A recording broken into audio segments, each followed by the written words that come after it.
That shit ain't about nothing. We them niggas up to something. I fell in love with the hundreds. Niggas know how we coming. My brother walk around with it.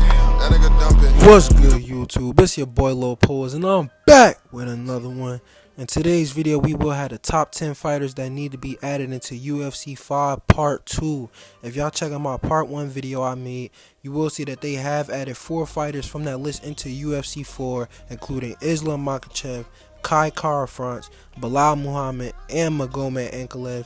Before that video dropped, none of those fighters were in the game, so I do think I have a pretty accurate prediction, and you will see some of the fighters from this list in UFC 5. But without further ado, let's get straight into this list. Coming in at number 10, we have Jeff Molina. Jeff Molina's record is 11-2, and he's currently 4-0 undefeated in the UFC. Jeff Molina has great striking, great kickboxing, and great wrestling. We won't see him pull as much offensive wrestling, but he is able to stop takedowns, and when he gets taken down, he is able to get back up.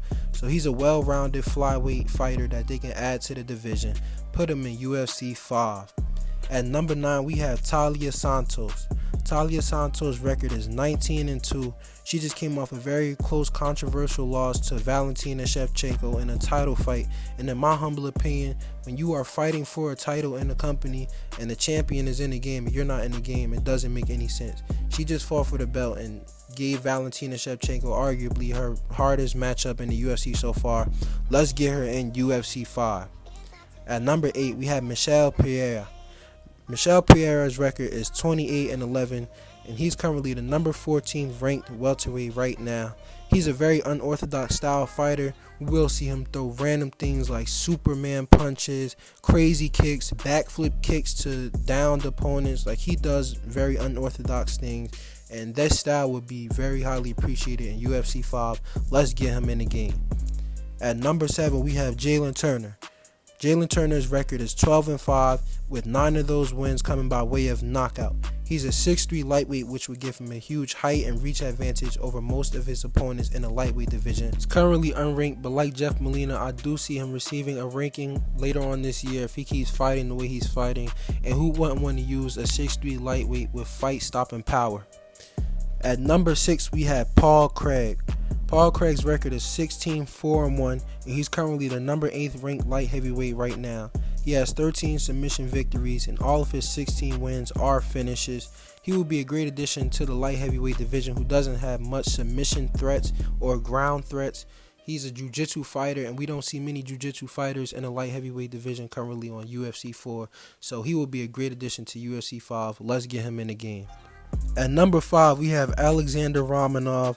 Alexander Romanov's record is 16-0, and he's currently the 13th ranked heavyweight right now with 15 finishes, 9 by way of submission, and 6 by way of KO and TKO.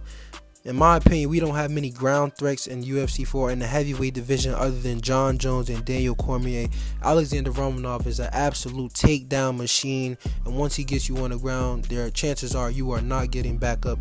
He can finish the fight by way of submission or TKO, so he will be a great ground threat to add in UFC 5. Let's definitely get him in the game. At number 4, we have Shafkar Rahman. Shafkar Rahman's record is 15-0, 15 finishes by way of 8 by way of KO and 7 by way of submission. He's currently the number 15th ranked welterweight right now, and I love Shafkar Rahman. He's a great striking addition. He can stand and bang, and if you want to go to the ground, trust me, don't take it there with him because he will finish you by way of submission. We don't see much of him off of his back, but standing up and his offensive wrestling is very good.